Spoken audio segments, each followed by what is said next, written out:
आकाशवाणी भोपाल से प्रस्तुत हैं प्रादेशिक समाचार।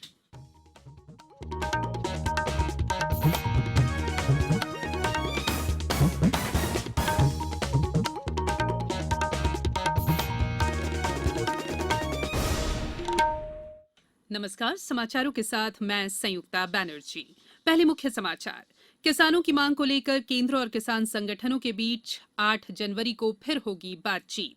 प्रधानमंत्री ने कहा, एक राष्ट्र एक गैस ग्रिड कार्यक्रम से मिलेगी देश को स्वच्छ ऊर्जा।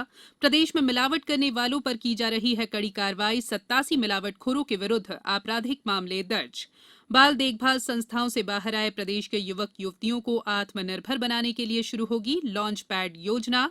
राज्य में पैरामेडिकल शिक्षण के लिए कक्षाएं फिर से शुरू होंगी और आसमान में बादल छाए रहने से प्रदेश के अधिकांश स्थानों में सर्दी से राहत। अब समाचार विस्तार से। केंद्र सरकार और किसान संगठन 8 जनवरी शुक्रवार को फिर से बैठक करेंगे। ये जानकारी केंद्रीय कृषि मंत्री नरेंद्र सिंह तोमर ने कल नई दिल्ली में पत्रकारों को दी। इससे पहले कल किसानों से संबंधित मुद्दों पर 41 किसान संगठनों के प्रतिनिधियों के साथ नई दिल्ली के विज्ञान भवन में 7वें दौर की बातचीत हुई। बैठक के बाद पत्रकारों से बातचीत में श्री तोमर ने कहा कि सरकार चाहती है कि किसान संगठन तीनों कृषि कानूनों पर खंडवार चर्चा करे, लेकिन इस पर कोई हल नहीं निकल सका क्योंकि किसान संगठन इन तीनों कानूनों को रद्द करने पर अड़े रहे। बैठक में केंद्रीय कृषि मंत्री नरेंद्र सिंह तोमर, वाणिज्य और उद्योग मंत्री पीयूष गोयल तथा वाणिज्य और उद्योग राज्य मंत्री सोम प्रकाश और विभिन्न किसान संगठनों के प्रतिनिधियों ने भाग लिया।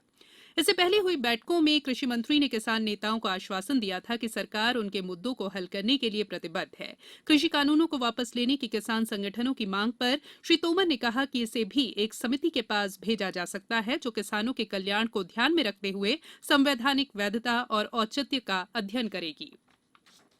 प्रधानमंत्री नरेंद्र मोदी ने एक राष्ट्र एक गैस ग्रिड कार्यक्रम के जरिए देश को स्वच्छ ऊर्जा उपलब्ध कराने का आश्वासन दिया है। उन्होंने आज केरल में कोच्चि से कर्नाटक में मंगलुरु तक 450 किलोमीटर लंबी प्राकृतिक गैस पाइपलाइन का उद्घाटन किया। इस अवसर पर श्री मोदी ने कहा कि मौजूदा सरकार ने तेल और गैस क्षेत्र में तेजी से सुधार किए हैं। प्रधानमंत्री ने बताया कि 2014 तक केवल 24 करोड़ एलपीजी कनेक्शन थे, जबकि इसके बाद के 6 सालों में 24 करोड़ नए कनेक्शन दिए गए हैं।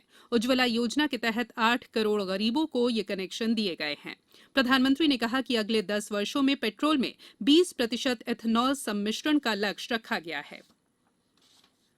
धार के बैडमिंटन प्रशिक्षक सुधीर वर्मा ने कोविड-19 के खिलाफ चलाए जा रहे जन आंदोलन का समर्थन करते हुए लोगों से जारी गाइडलाइन का पालन करने की अपील की है।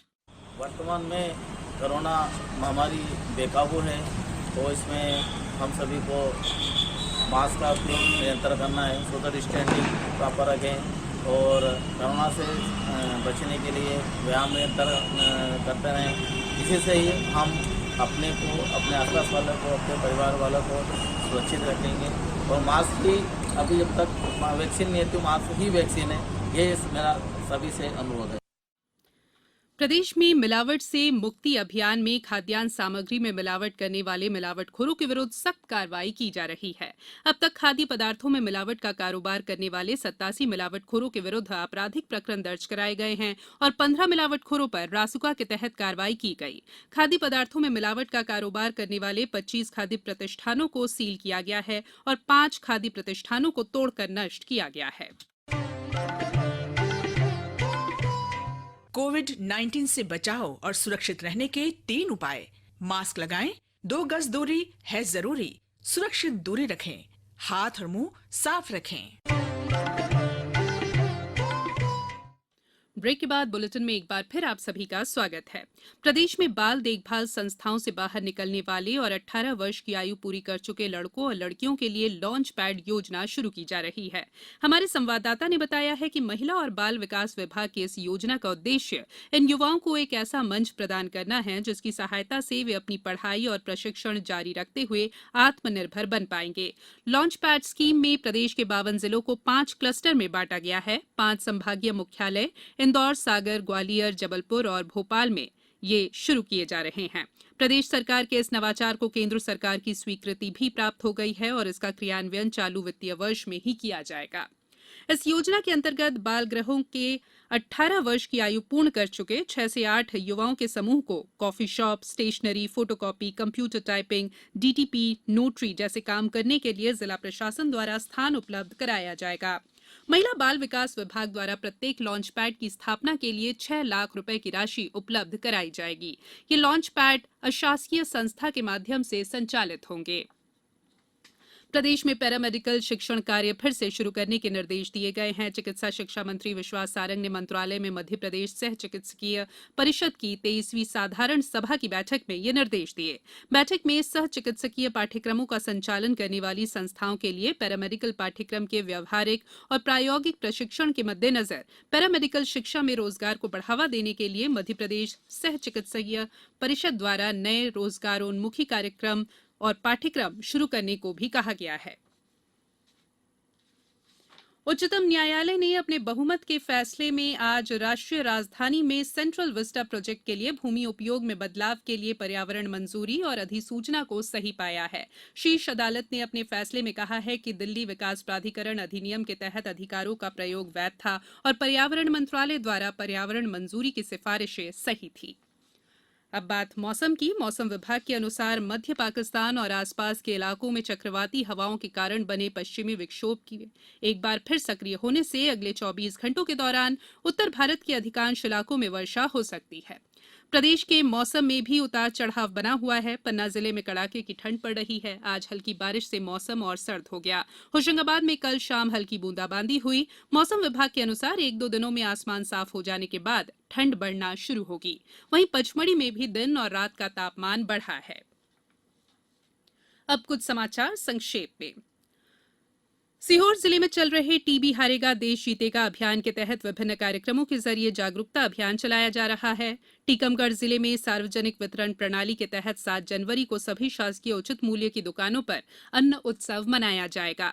देवास जिले के गंधर्वपुरी में हाल ही में 10 से ज्यादा कौओं की मौत के बाद पशु विभाग ने सैंपल जांच के लिए भोपाल भेज दिए हैं। शहीद भीमा नायक शासकीय स्नातकोत्तर महाविद्यालय बड़वानी के इतिहास विभाग द्वारा कल राष्ट्रपिता महात्मा गांधी व्यक्तित्व, योगदान और दर्शन विषय पर 1 दिवसीय राष्ट्रीय वेबिनार आयोजित किया जा रहा है। मुरैना में पुलिस ने ट्रक चोरी करने वाली गैंग को पकड़ा है। खंडवा कलेक्टर ने आज बाल संप्रेक्षण गृह का निरीक्षण किया। मंदसौर में 8 जनवरी को वेतन निर्धारण शिविर का आयोजन किया जाएगा। राजधानी भोपाल के मानव संग्रहालय में मां नंदा देवी की यात्रा पर केंद्रित एक प्रदर्शनी 14 जनवरी से लगाई जाएगी। पंचायत और ग्रामीण विकास विभाग के मध्याह्न भोजन कार्यक्रम के अंतर्गत किचन शेड और किचन गार्डन का 7 जनवरी को मुख्यमंत्री लोकार्पण करेंगे। टीकमगढ़ जिले में विकासखंड अकादमिक और जन शिक्षकों के पदों पर पदस्थापना के लिए कल भी वीआरसी भवन में काउंसलिंग होगी। और 51वें भारतीय अंतर्राष्ट्रीय फिल्म महोत्सव के अंतर्राष्ट्रीय निर्णायक मंडल की घोषणा कर दी गई है। इसमें विश्व के जाने माने फिल्म निर्माता निर्देशकों को शामिल किया गया है। अंत में बुलेटिन के मुख्य समाचार एक बार फिर। किसानों की मांग को लेकर केंद्र और किसान संगठनों के बीच 8 जनवरी को फिर होगी बातचीत। प्रधानमंत्री ने कहा, एक राष्ट्र एक गैस ग्रिड कार्यक्रम से मिलेगी देश को स्वच्छ ऊर्जा। प्रदेश में मिलावट करने वालों पर की जा रही है कड़ी कार्रवाई। 87 मिलावटखोरों के विरुद्ध आपराधिक मामले दर्ज। बाल देखभाल संस्थाओं से बाहर आए प्रदेश के युवक युवतियों को आत्मनिर्भर बनाने के लिए शुरू होगी लॉन्च पैड योजना। राज्य में पैरामेडिकल शिक्षण के लिए कक्षाएं फिर से शुरू होंगी। और आसमान में बादल छाए रहने से प्रदेश के अधिकांश स्थानों में सर्दी से राहत। इस बुलेटिन में फिलहाल इतना ही। अंत में एक अपील, मास्क और 2 गज की दूरी, हाथ धोना भी है जरूरी। नमस्कार।